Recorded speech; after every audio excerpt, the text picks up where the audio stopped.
Rosenfeld, who's having trouble joining us. Welcome everyone who is here. Happy to see you.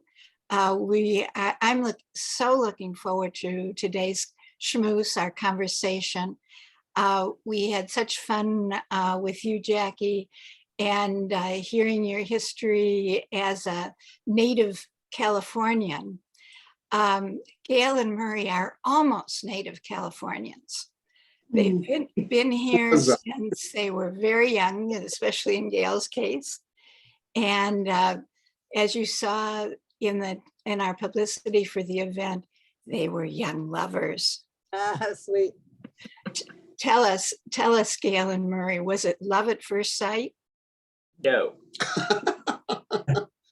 I don't want you to think that it might have been, because it wasn't. Well, please elaborate. How did you two meet? Murray was sitting back of me in social studies on the very first day of school in the 9th grade. And it didn't take him more than 5 minutes to start to talk to me and basically pester me. And he came to California with a thick Bronx accent. So what do you have to say about that? Well, I didn't have much choice because my family moved to California in '56 when I was 14. And I did come with a very thick New York accent. And I always talked funny. And I did meet Gail on the first day of the ninth grade middle school, John Burroughs Junior High School. We were sweethearts before long, on and off relationships. But once we got to college, it became pretty serious. We graduated UCLA in '64, and 10 days later, we said, I do. So you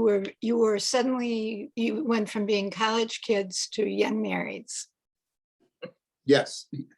Yes. Quickly. Did you at least get a job before you tied the knot? Or well, as a matter of fact, I was very lucky.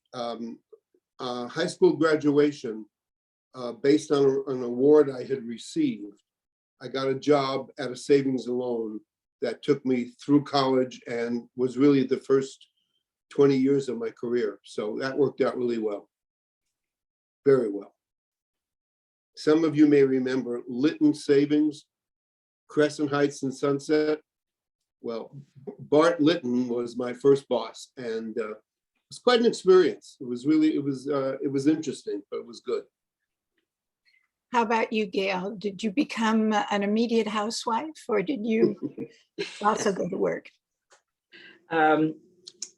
Murray and I got back from our honeymoon, and I'm standing in my brand new kitchen with all of my beautiful presents that I'd gotten for my wedding and for my showers. Every single thing is brand new, and we were about to make dinner, and it dawned on me that I did not know how to cook.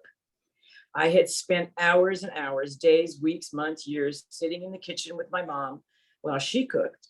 And I was telling her all about my day at school, and apparently I wasn't watching. So it was a shock to me because my mother's a terrific cook. She was a terrific entertainer. I learned everything I knew about that from her. So it was a real shock to me. So I immediately called my mother, and I called her every night for 6 months to ask, what do I do with the chicken? What do I do with the fish? What do I do with this? What do I do with that? And I read recipes, and I cut things out of the paper, and I cut things out of magazines. And I just plowed through, not knowing much of anything and letting every recipe teach me something. And it didn't take all that long to get the hang of cooking and to realize I really, really enjoyed it. And it didn't take long at all for me to actually start pursuing it pretty seriously. And it's a miracle, really. A miracle, huh? Yes. So did you both cook and work, or was there a division of responsibility here? All right, think about 1964. Who was doing the cooking, and who was doing the everything else, and then who was coming home for dinner and saying, gee, I'm hungry.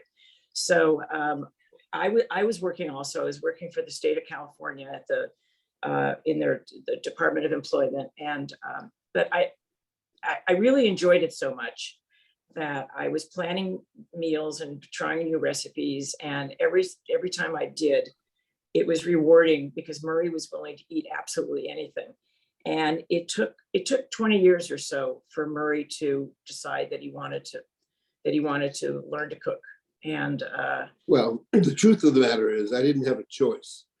Gail was doing a lot of cooking and fine cooking. And all of a sudden one day it's probably 6:30 and that's good. And she says to me, the company's coming in 10 minutes and we're not finished yet. So get an apron on and start helping me. And that's the way I got exposed to helping in the kitchen. I can't turn it off. Great. sure you can. My philosophy is how to create a chef, and that is just start them off chopping food. So Sous chef. well, yes. So Murray did decide eventually. We did a lot of entertaining. We actually still do. And Murray decided really early that he really did want to learn to cook. And I said, oh, well, all right, here are the conditions. It's my kitchen and I am the boss. And you are going to do every single thing I tell you. And you are not going to question me and you're not going to argue with me. And I'll show you everything I can. And that's the way it's going to be. He's all right. So he was a terrific student. He absolutely was willing to try anything, and he learned quickly and he loved it. And you know, the pride you get when you make something and it comes out good, you know, he enjoyed that tremendously. And it only took, I don't know, a couple of years before I said, well, all right, I think you know everything that you're going to ever know, and you're very good at what you do.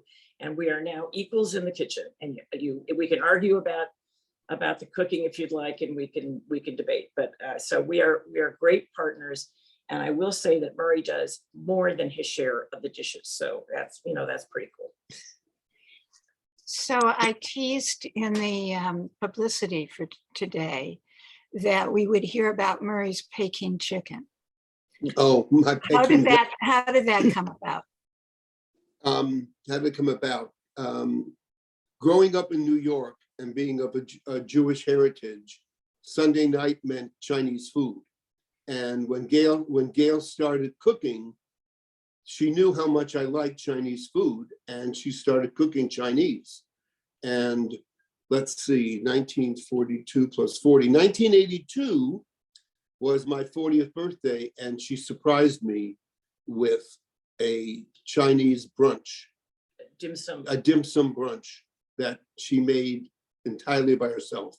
So that got us involved in Chinese cooking, and I helped a lot in the kitchen with the sous chef. So I will put my Peking duck up against any Peking duck you can buy anywhere, and I think I'll come out ahead. So you weren't making just your common dishes. You were really specializing. What kinds of things did you both make? When I first started making Chinese food, the recipes were so interesting to me that I just made things that looked interesting. And I realized there were times when I was making something that I had never even seen before or heard of. And I thought, when I got finished cooking, I thought, I wonder if this is the way it's supposed to be. But everything seemed to taste good. So we have a number of Chinese cookbook authors that we just love, who are very explanatory on why this is popular, why that's popular, and it gave us unique dishes. So so we just make a million things. We were very active from the very beginning. We were active in community activities and civil rights movements and what have you. And part of what went on with this Chinese and with cooking and everything, Gail became very active in Planned Parenthood. And because I guess some of the people in Planned Parenthood heard that the kind of cook she was, they convinced us to make a Chinese banquet for charity. And we did that. And we had 20 people in our home At a time. coming to just get the meal that we prepared for the charity. civil rights and those type of organizations have always been very important to us. And that's part of the way we've grown together because of that. Well, I know, many of us have been involved in our kids' schools, but you not only were school involved, you started a school? The kids were going to Sherman Oaks Elementary School, and there were quite a number of parents fighting for a different teaching construct. And they had lost two terrific teachers and wanted to create what they ended up doing was creating a magnet school, and you all remember the magnet days, creating a magnet school around this team teaching approach. So they were successful and they got the school going. It's called the Open School. And I was part of the group that helped create this school, and the kids went to magnet schools their entire school life. And so we were very proud of it. I know that there were dozens and dozens of magnet schools in LA. This one is still going. It's 45 years. It's been going for 45 years now. It's very popular. It's hard to get into. You need to, as many of the magnets are. There's a lottery for entrance, and I'm just really proud that we established something that, first of all, was so good for the community, offering a diverse education with this team teaching approach, and the fact that that it was successful, and so many, probably by now thousands of kids have been able to benefit from it. One of the things that our kids, Dina being the older daughter and Jay being the younger son, appreciated from that school and all their education since. We've always tried to give them a public education, a balanced public education, and it was very beneficial for them and for us. So that's been an important part of what we've been doing. In the 70s, we went temple shopping and wound up at Temple Judea. So by then we had, I guess it was about 4 or 5 years before Jay was due for his bar mitzvah. So we've been temple members since then. Although we've been in hiding. What do you mean by that? Well, we haven't been active up until a year or two ago, when we started Zooming services, and Murray joined TJVillage, and this is the beginning of our temple involvement, really, even though we've been members for so long. Well, I seem to recall hearing about Murray in the library, though. Well, when I retired, I called up Ellen and I said, look, remember me? And she knew who I was. And I said, I've got time on my hands, so find something for me to do. And she did. And I'm sorry, Frame's not on right now. But Jody, you were with us. I had a committee setting up the library. When the construction was finished, the library consisted of nothing but boxes and boxes of books. They weren't sorted, there weren't anything. So for about 8 months, I guess, I ran a committee to set the library up. And then I moved on to helping with the children's library. So that really became my first activity in the temple. But you two don't just shelve books. I think you inhale them. Oh, no, we bought a program. And it was the Dewey Decimal System. It's a working library, but it's not working anymore. No, but I mean, the two of you personally are big readers, from what I gather. Especially in these days of staying at home for COVID. Well, I don't know what the rest of you did when you weren't supposed to go anywhere, but we sat down and started reading, and I've been a reader for a long time, avid reader for a long time, but we've broken all records in number of books, because that's what we do. Part of our history is that when we stopped smoking in the 70s, we have ended up becoming runners. So we started running in the late 70s, and that was a very big part of our life. We're both marathoners, And we started cycling, and we ended up cycling and running, and we took a bunch of cycling vacations, as a matter of fact. And then the biggest, that was wonderful, and our memories are great. But at some point in the 2000s, all of our joints gave out. So the running was over and the cycling was over. And at that point, doing a lot of athletic activities was going to be limited. And I guess we turned to reading. I don't know, but we are readers, and it's fun and it's for me and for Marie. I think it's fun to talk about books. How many book clubs do you belong to? I'm not going to answer. It's embarrassing. I belong to a bunch. I know that I'm kind of topping out at 3, and I suspect your number is much larger than that. It is larger. Gail's number is much larger. I only belong to 2, which is nice and safe. What, do you read everything, or do you mostly read fiction? We're willing to read absolutely everything. It depends on whatever the book club recommends, or we read a lot. well, if I look in the paper, in the calendar section to see what books are on the bestsellers list, and whatever looks interesting, I'll reserve from the library. I ask every single friend I have to tell me what they've read that they really liked, and I write it down. And I'm willing to try anything. We've read a lot of nonfiction in the last couple of years, and I'm up for anything that somebody's told me they really enjoyed. We listen to a lot of books also, which makes it a lot easier for me, at least. While I'm at the gym, I've got my earphones in, and I'm listening to a book off my phone, and that passes the time, makes exercise a little more tolerable. So this is a good chance for you to put in a plug for both People of the Book, the Temple Book Club, and tell us what you're reading for that. Oh, is that what you had in mind? And for the Book Mavens, the TJVillage Book Club.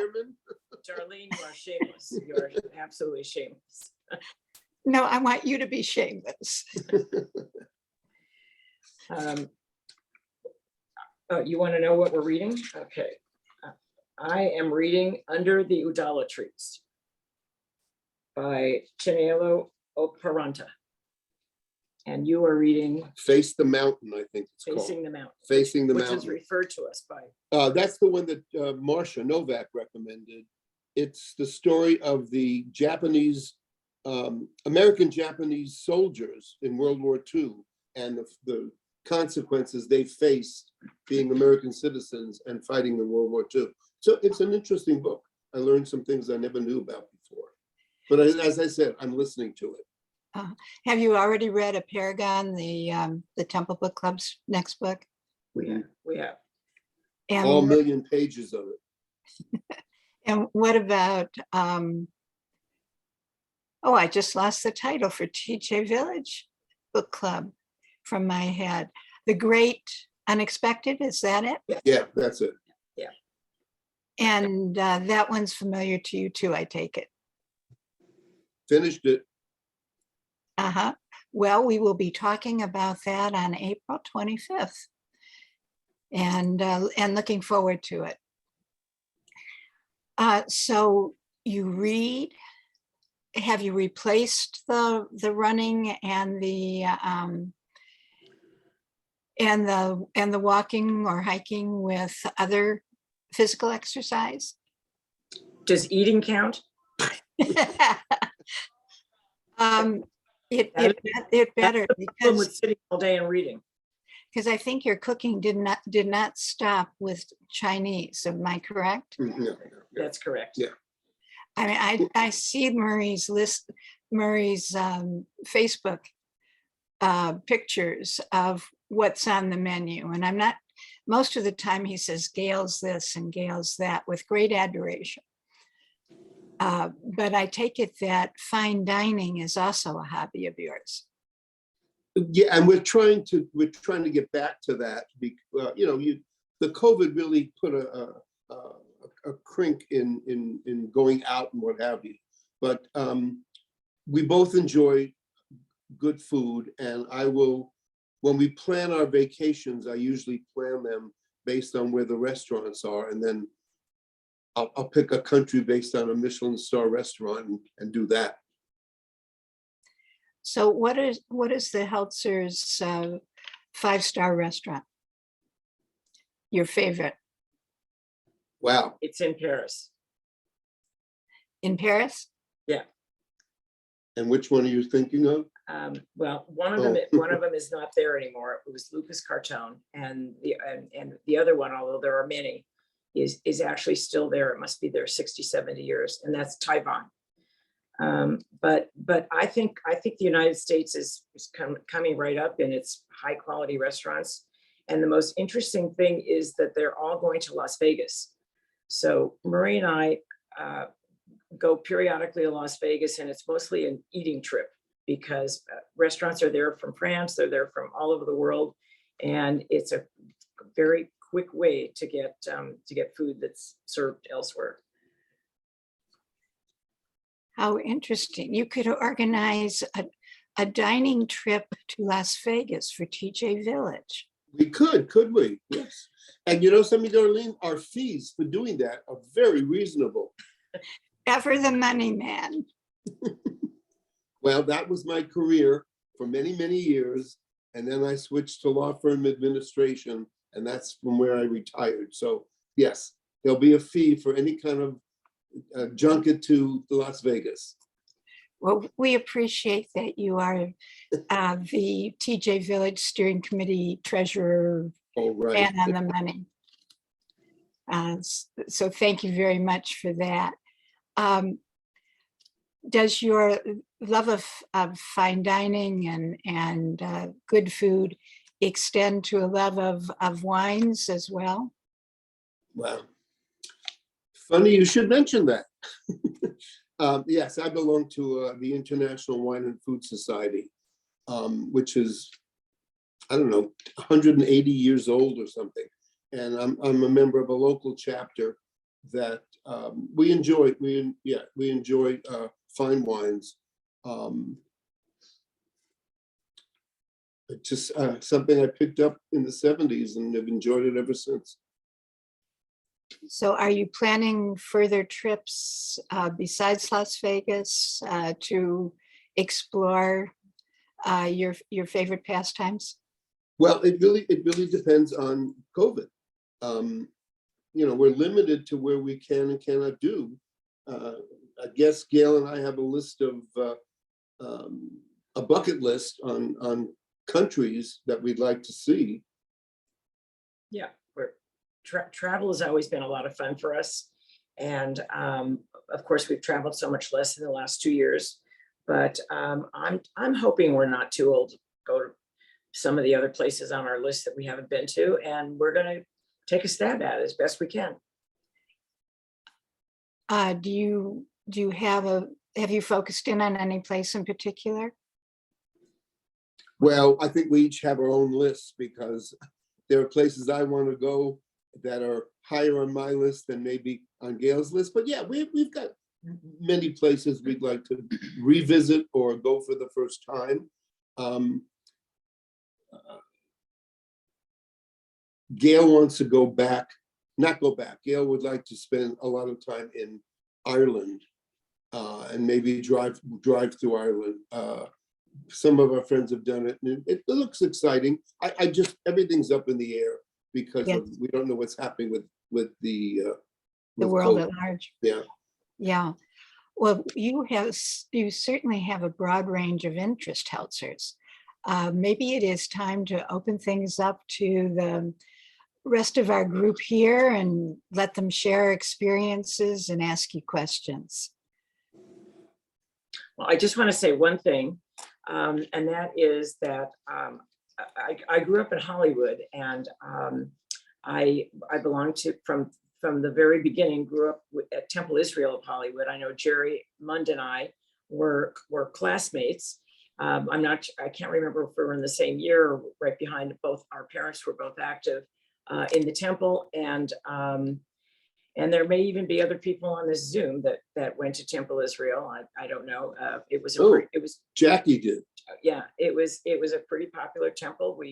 I went all the way through confirmation and the youth group, and it was married by Rabbi Kramer, and I mean, it was really a terrific.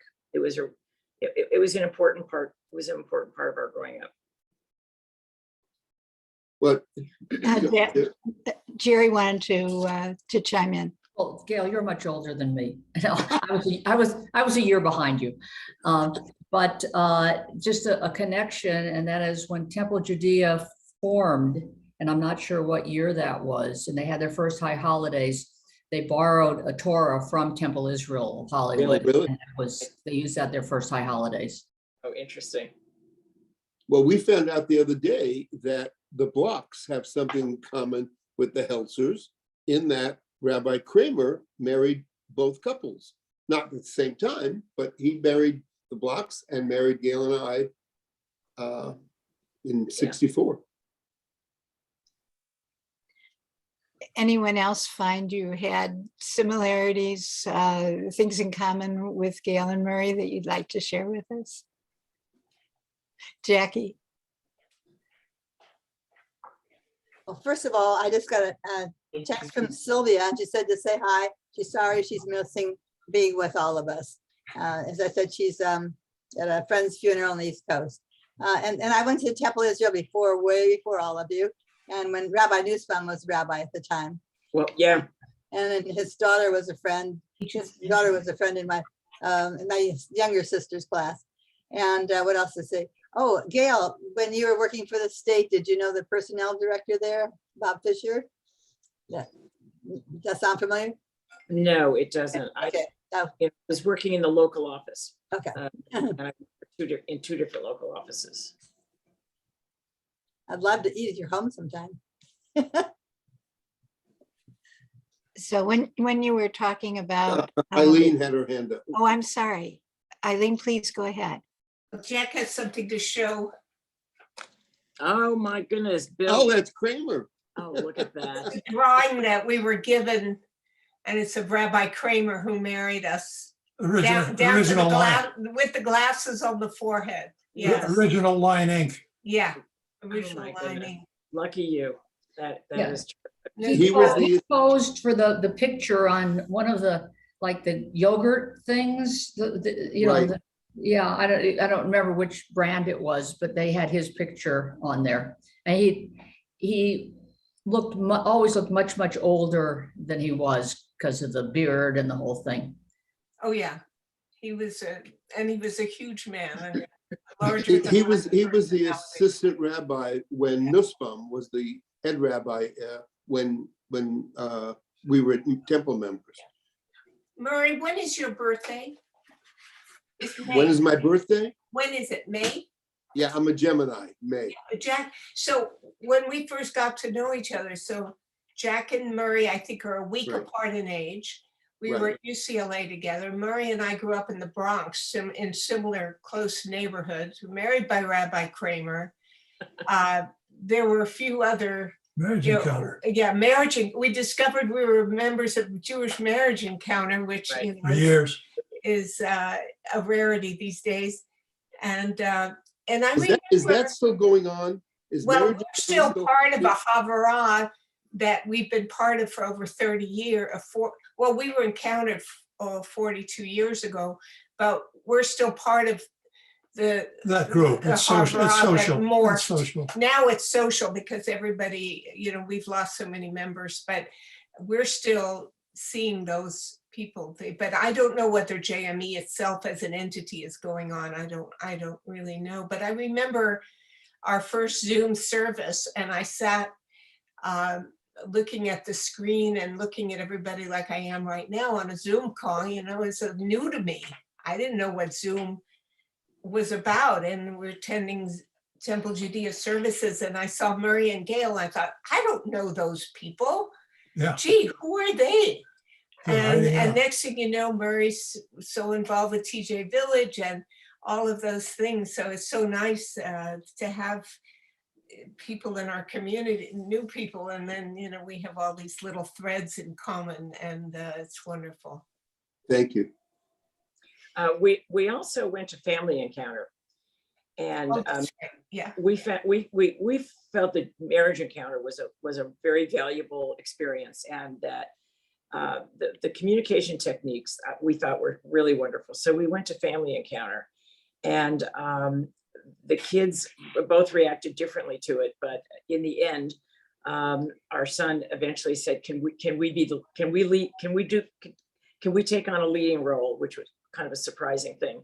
But I think he was so enamored with the idea that he could work the projector. So, so we went to family encounter, and I think that it was a very valuable tool for the family, because the communication techniques that they taught are just, they're invaluable. And I think they made a tremendous difference in our lives. So I don't know how many of you did that or heard about it, or anyway, it was a big deal. For sure. Now, are these, I wonder if there are people on the screen today or in our group today who are, like me, a little jealous of the long routes that you have in Southern California. You know, I came to Southern California already married, left family behind in Illinois. And so I don't have those kind of connections here. It's more talk to my cousins in Chicago and St. Paul kind of thing for me. Do you have an appreciation of how wonderful it is to have your families and your history with friends? Yes. We are still friends with some of our high school friends. We're still friends with some of our college friends. I have a very large family, and they're not all here, but a lot are. And our family events over the years have been great, big, wonderful, get together with everybody things. And I really do appreciate it now. So I got here in 1945, and here it is 2022. And I kind of stick to things. And a lot of our friends, as maybe a lot of yours, have moved. You grow up, you move, you take a different job. It's in another city. Your kids move, their kids move, everybody's moving. Well, Marie and I are just here. But we really do appreciate the fact that these roots have given us such a wide community. We've maintained a fair amount of friends that we had growing up and in our early years of marriage, and it's been nice. And especially the ones that live out of town, and we're still in touch with them. We during the regular times we visited them. So yeah, we look forward to doing that as well, continuing that. Jerry? Marie, why did your family move, and how hard was it for you at that age? And it was horrible. We moved in 56. I was 14, literally 13 months after my bar mitzvah. And I had no choice. My mother and, well, without going into a bunch of detail, we had to move to California. And my father— They're going to think you're in the witness protection program. Yeah, right, exactly. But my father in 56 was 46 years old, and to pick up and change and move to a place with no job and no thoughts of job, but we had to move for my mother's health. And so we came out in 56. It was very difficult for me to adjust, because without too much exaggeration, the first day of school, we got here in June and that was in September, and I raised my hand to answer a question, and the entire class started laughing. And I went home and stood in front of a mirror for 3 days, practicing how not to talk like I used to talk when I moved out here. And it was very difficult. And to this day, Gail's younger sister, every once in a while will make me laugh, because she'll mimic me. When I used to call to talk to Gail, she'd always say, "This is Murray, tell tell her Murray called. Because it was hard. It was really difficult. Well, I just want to make sure you understand. So he started school in the 9th grade. And by the end of the 9th grade, were you class president? By the end of 10th. by the end of the 10th grade, managed to make enough friends to be class president. So I think things went pretty well once he learned how to talk. Everything went very well. And he was actually also elected senior class president in our high school. And a year, as the 10-year anniversary of our high school graduation came, a small committee of people called Murray up and said, well, are you going to get going on the reunion? And he said, why? They said, well, you're president, and you're president for life now. So we planned all of the reunions. We planned the 10th, the 20th, the 30th, the 40th, and the 50th. And that little committee actually hung in there and did it with us. And, you know, so when he says it was painful, it might have been painful for a while, but I think he got rewarded pretty quick. Yeah, it turned out to be a good move for everyone in my family. Eileen? I forgot to say that I had that much more in common with you, Murray, because I had the thick Bronx accent when we arrived, and I used it to make friends. I used to say, they say something, say something. Right. I'd say, my mother gave me a quarter to go to the corner to get a chocolate malted, and all they had was water. And then everybody would laugh, and that was my thing. But I also made the class laugh the first time I opened my mouth in Spanish, because in New York, they taught you to speak Castilian. Castilian, right? And if you know Castilian, you have to lisp. So instead of the cinco for 5, it was cinco. And they hadn't a clue because they were Spanish speakers from California. So I went through whatever I was reading with my Spanish accent learned in New York. They were on the floor. And so that was, you know, how you got known, I guess, by speaking differently. We're going to transfer to the car. We have to drive to Westwood right now. So we'll say goodbye to everybody on the big screen, and we'll tune in from the car. Sorry to be disruptive. Well, it's been good to have you with us, especially with your shared experience. We'll hustle into the car. So, Gail, I'd like to circle back a little bit. You, in talking about Murray's pattern of jumping into things and becoming an officer or board member, I remember that you shared that Gail became active in Planned Parenthood, and Murray wound up on the board. Is that correct? No. I joined as a volunteer, and then later. Oh, no, it's a different group. It wasn't Right. that. It was the Housing Council. I was a volunteer and then later an employee of the Fair Housing Council of the San Fernando Valley. And the Novaks don't remember that that's where I actually met them in the mid 70s. But when I became active, Murray became interested, and he became active and eventually became a board member. And but Murray has a hard time just being a member with no jobs. I don't know. I think it's genetic. And so almost everything he's ever joined, he's just dove into and became active and part of leadership. But a lot of the activities that we've joined together, and some not together. So it's a long list of groups that you have been involved with in one volunteer capacity or another between the two of you. So what have we named so far? We've been Fair active Housing Council. in Fair Housing, Planned Parenthood. There's something called I'll think of it in a minute. What? In the Valley, the housing for. Oh, no, yes. Yeah, I was on a committee to help create a shelter for homeless women, the Women's Care Cottage. And I also worked downtown at Para Los Niños, the child care center in Skid Row. I worked with them for about 5 years. And let's see, what, the Learning Center for the Blind in San Fernando Valley. We have 8 actual homes, single-family residence, where every occupant is sight disabled.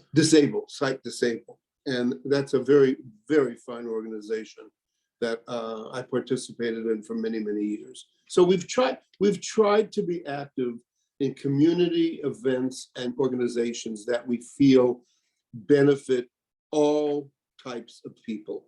And it's important to us. And our kids, both Dina and Jay, have really followed in the same type of commitment to their families and to us. I also volunteer at the Museum of Tolerance on Pico. When we get back together, also at Center Theater Group, downtown, the Amundsen and Taper and the Kirk Douglas. I was going to ask about that because I remember that you were volunteering with Center Theater Group.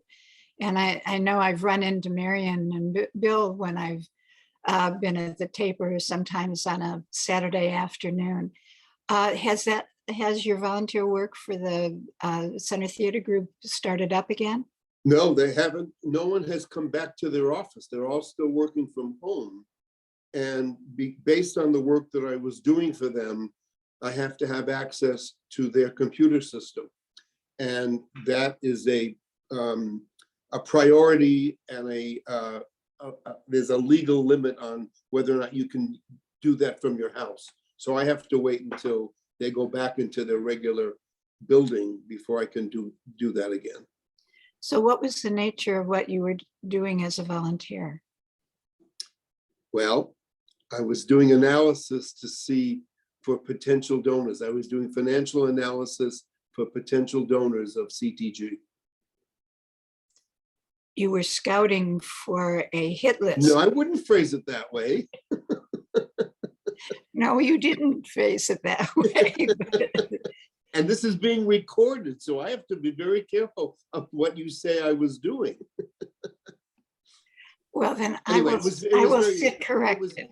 It was very interesting to be able to do some financial analysis, and all the donors from both any of the local theaters, whether it's the Geffen or the Wallace or Pantages or what have you, they print in the backs of their brochures the donors. So one can always have a list of potential donors.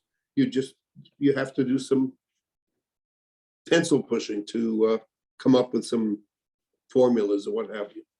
It was very interesting. So it was statistical and research oriented. Well, leave it at analysis for potential for financial donors. You prefer the more abstract terminology. Very, yes. Okay. So did I interrupt your list? Are there more No, organizations? isn't that enough? That's pretty much it.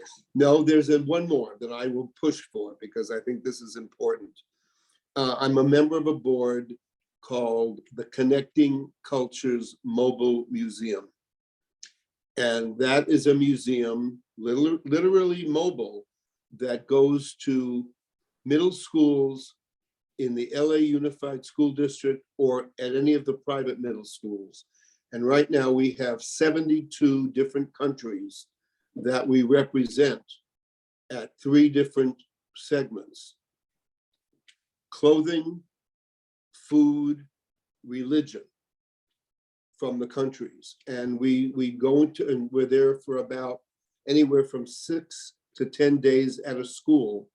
And we have a docent in each one that explains about these 72 different countries. Set up in the library. And we set up in the library, and the kids come in class by class, and they're given about the equivalent of one class period to listen to what the docent has to say about their individual countries. And then they get to try on the costumes or the clothing or work with the toys or games or whatever. It's a wonderful, wonderful thing. And we're just back in the schools starting 2 months ago. We just got back in the schools after being gone for 18 months. That's fascinating. No, it's a great program. Would you repeat the name of the group? Connecting Culture Mobile Museum. If anyone is really interested in that, I'd be more than happy to pass on some publication and some stuff about it. So are you one of the quite good. presenters? Are you one of the presenters or No, do I'm you on have the another board. capacity? No, Uh-huh. I'm on the board. Very interesting. Good heavens. A long life of enjoying food and physical activity and wine and reading and volunteering and working for good causes. You two have built something really beautiful. Thank you. And I'm wondering if you have any advice for others in terms of secrets to a long and good marriage. That ought to make our kids laugh. Only one of them is on right now, but yes. Yes, communication is I think it's the whole deal. And that really goes back to what Gail was saying about Jewish Marriage Encounter, because one of the tools that program gives you is a way to communicate. And we did it as a couple, and we did it as a family in Family Encounter. And let's face it, if we're going to be married 58 years, I can't say that the entire 58 years was always blissful. We work at our marriage, and it appears to be working. So we'll give it another 58 years and come back and we'll tell you what's going on. Well, I would like to raise a metaphorical or an imaginary glass of wine to you, Heltzers. Thank you. Well, thank you very much. Oh, good. 1964. Jackie, What is the thank next you. number? What's the next number of anniversary? 58, And it's what, May or June? June. So we will see you on the Bema, getting your blessing. Oh, probably. Yes. Yeah. May you enjoy those blessings for many, Well, many years to come. And thank you for everyone who signed on to listen to our tale of happiness today. And I hope you'll all come back for our next Yes, for our Jerry. member schmooze with Jerry Mund on April 7th. We've kind of zigzagged in the month. This is late in the month. And so we will be talking with Jerry just 2 weeks from today at 4 o'clock. And we will find more connections and learn more about I'm beginning to think, very extraordinary members, each and every one. Thank you all for joining us today. Thank you. It's been great to be together.